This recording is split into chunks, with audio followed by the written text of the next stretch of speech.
പ്രതിരോധ രംഗത്ത് വരാനിരിക്കുന്നത് ഒരു വമ്പൻ കുതിച്ചുചാട്ടമാണ്. പ്രധാനമന്ത്രി നരേന്ദ്രമോദി ഈ ഫെബ്രുവരി 25 നടത്തുന്ന ഇസ്രായേൽ സന്ദർശനം വെറുമൊരു ഔദ്യോഗിക യാത്രയല്ല. $10 ബില്യൺ, അതായത് ഏകദേശം 83,000 കോടി മൂല്യമുള്ള പ്രതിരോധ കരാറുകളാണ് ഈ കൂടിക്കാഴ്ചയോടെ യാഥാർത്ഥ്യമാകാൻ പോകുന്നത്. ഇതിൽ ഏറ്റവും പ്രധാനപ്പെട്ട ഒന്നാണ് മിഷൻ സുദർശൻ. എന്താണ് ഈ മിഷൻ? ഇത് ഇന്ത്യയുടെ ആകാശത്ത് എങ്ങനെ സുരക്ഷാ കവചമൊരുക്കും? പാകിസ്ഥാനെയും ചൈനയെയും ഇത് എങ്ങനെ സമ്മർദ്ദത്തിലാക്കും? നമുക്ക് നോക്കാം. ഇസ്രായേലിന്റെ അയൺ ഡോം സാങ്കേതിക വിദ്യ ലോക പ്രശസ്തമാണ്. ശത്രുക്കൾ അയക്കുന്ന ഏത് മിസൈലിനെയും വായുവിൽ വെച്ച് തന്നെ തകർക്കുന്ന സംവിധാനമാണിത്. ഇതിന് സമാനമായി ഇന്ത്യയുടെ ആകാശത്ത് സുരക്ഷാ കവചം ഒരുക്കുന്ന പദ്ധതിയാണ് mission Sudarshan. Long range, medium range മിസൈലുകളെ തടയാൻ ശേഷിയുള്ള ഈ സംവിധാനം ഇസ്രയേലിന്റെ സഹായത്തോടെയാണ് ഇന്ത്യ വികസിപ്പിക്കുന്നത്. അതിർത്തി കടന്നു വരുന്ന ശത്രു മിസൈലുകളെ തടയുക എന്നതാണ് ഈ മിസൈലിന്റെ ലക്ഷ്യം.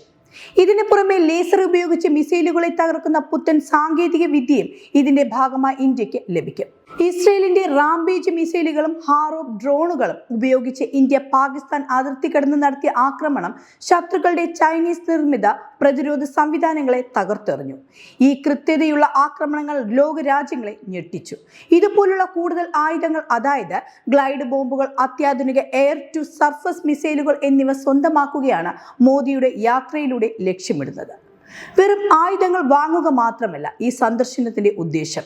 ഇസ്രയേലിന്റെ വിദ്യകൾ ഇന്ത്യയുമായി പങ്കുവയ്ക്കുകയും ഇന്ത്യയിൽ തന്നെ ഇവ നിർമ്മിക്കുകയും ചെയ്യുക എന്നതാണ് ലക്ഷ്യം.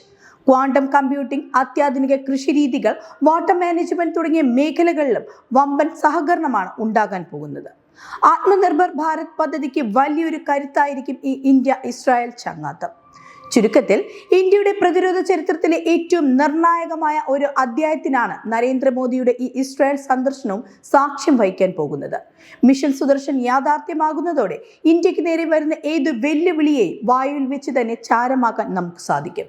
വെറുമൊരു ആയുധ കരാർ എന്നതിലുപരി ഇന്ത്യയെ ഒരു ഗ്ലോബൽ മിലിറ്ററി പവറാക്കി മാറ്റാനുള്ള ദീർഘവീക്ഷണമാണ് ഇതിന് പിന്നിലുള്ളത്.